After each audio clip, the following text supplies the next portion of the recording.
Today I'm going to be doing a glass repair on a Apple Watch. This is the Series 3 38mm. We'll start by disconnecting the three connectors that are attached to the display and the digitizer. This display cracked in a very interesting way.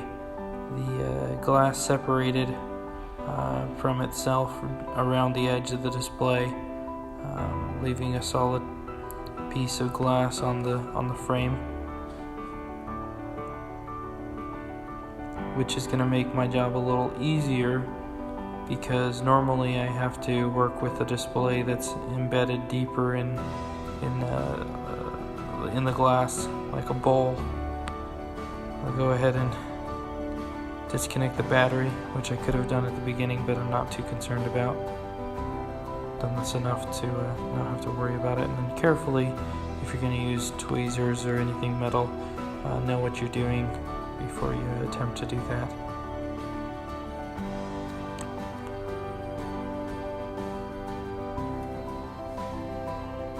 Next, I'm going to be removing, or at least pulling up the heatsink sticker. Now I'm going to pry up the digitizer connector. You want to do this with enough force to lift it, but you don't want to put any pressure on the display, so always be pulling up. Now we will start to separate the display from the glass and digitizer. This is a 0.04mm wire that I use to refurbish most of my screens. Now at the speed I'm doing this is much quicker than what normally would be. That is 4 times the speed. This whole video I'm going to do fairly quickly to keep it as short as possible because it is a very time-consuming repair. Next, I'm going to carefully rub at the display with my finger and rub the adhesive off. I don't like to use some of the harsher chemicals for extended periods of time on the displays. And so I do this patiently. Carefully I'm going to remove all of the adhesive. The displays are fairly flexible,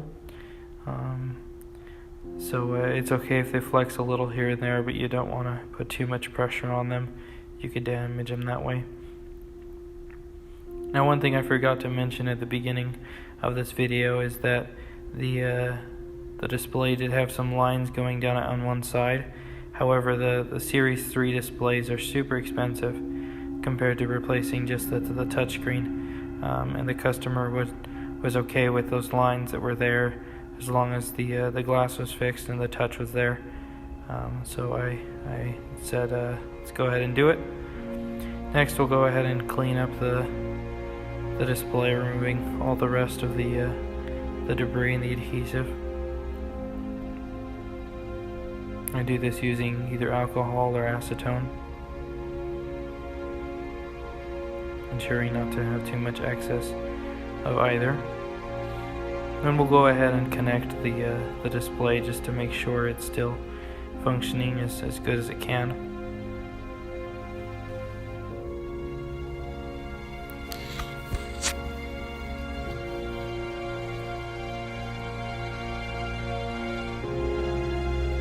These connectors are really annoying. I do not like them. The adhesive always gets in the way. I could remove it, but it helps to keep them together.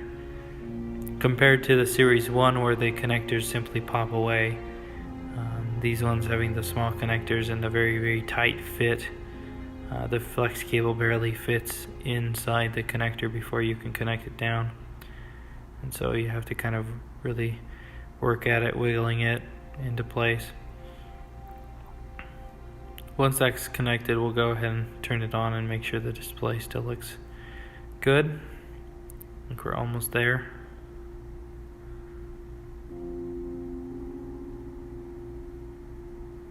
This requires quite a bit of patience and persistence. Alright, got it done. So we'll go ahead and connect the battery. Probably help if I removed the tag and connected it that way. It looks like it's coming on. If you look hard enough, you'll see the lines that I was talking about there on the left side. They do kind of fade away over time. Not entirely, but they become harder and harder to see, especially at a distance.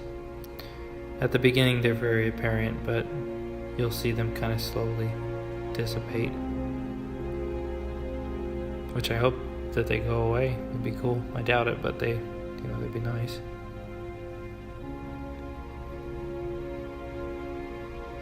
Alright, obviously we don't have a touchscreen, but we do have the zoom function, so we can use that to test the display. Alright, just showing you again that it's a Series 3. Alright, we'll go ahead and turn it off now. By disconnecting the battery. Now we're going to go back in the back and prepare the display to adhere the new digitizer and glass to it. So I've made up this little stack of rubber mats that allow me to have a little bit of elevation when installing the glass, seeing as the display needs to be kind of embedded in the glass. I need a little bit of height, and so I've made a little mold to do that. I'm a little meticulous, and I'd say a little obsessed with making sure there's nothing in between the glass and the display. I don't want to see a speck of dust. I don't want to see something that I can't remove. So I'll go ahead and clean the display and on the inside of the digitizer as well before adhering this. We're going to be using Loca. It's liquid optical clear adhesive to adhere it. There are other methods, but I have found that this is the easiest and most forgiving method to adhere the glass to. Now you need to make sure you've orientated the touch connector on the right side of the display. There's really only two ways it can go on, and you don't want to put it on the wrong way. We'll go ahead and set that on slowly so we don't get any bubbles. I waited a little long, and the Loca it went towards the top of the glass there, but letting gravity do its thing, it'll slowly but surely completely cover the entire display and adhere the glass to it. I don't want to force it. I don't want to push and force it anywhere, because that'll create pressure points where it may bubble in the future. I'd like it to ease into itself and to have a natural seal by letting gravity fix it for me.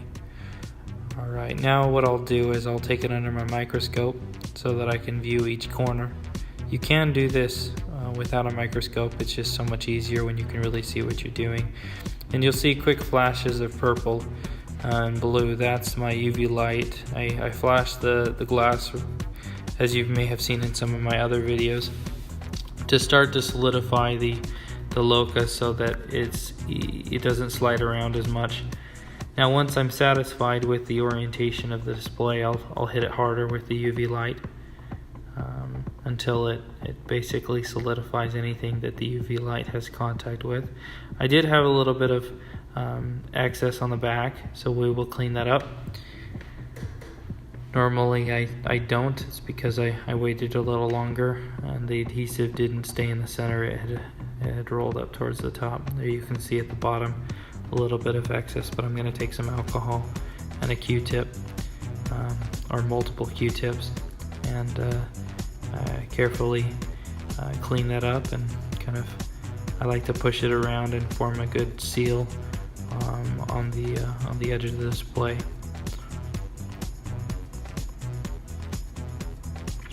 I'll also hit the inside of this with light so that it does cure the seal that the Loca has on the underside and on the inside of the display. Now the display is in so deep that excess Loca on the second and third series is okay, as long as it's not too much.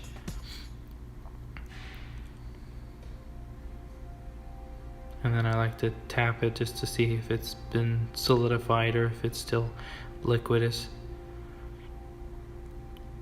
And then I'll hit the front a little harder. Leave it there for a little bit more time.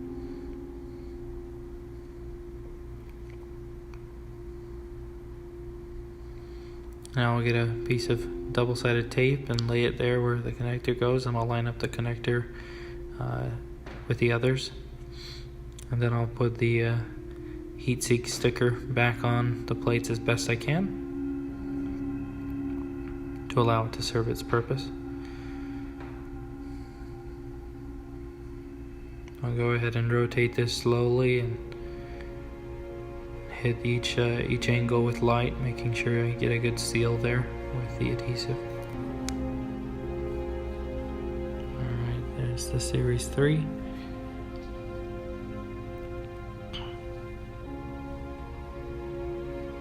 I realized that I had left the glass piece on, so I took it over to my heat plate for a couple minutes, and now I'll take a razor blade and gently get in between the display, or the glass, and the force touch sensor that runs around the edge of the display, and using a piece of plastic as to not cut the force touch sensor. I will roll it around, and you can see it came off in one piece, which I found interesting. I'm going to keep it as kind of a almost like a souvenir, or to show what can happen to the glass.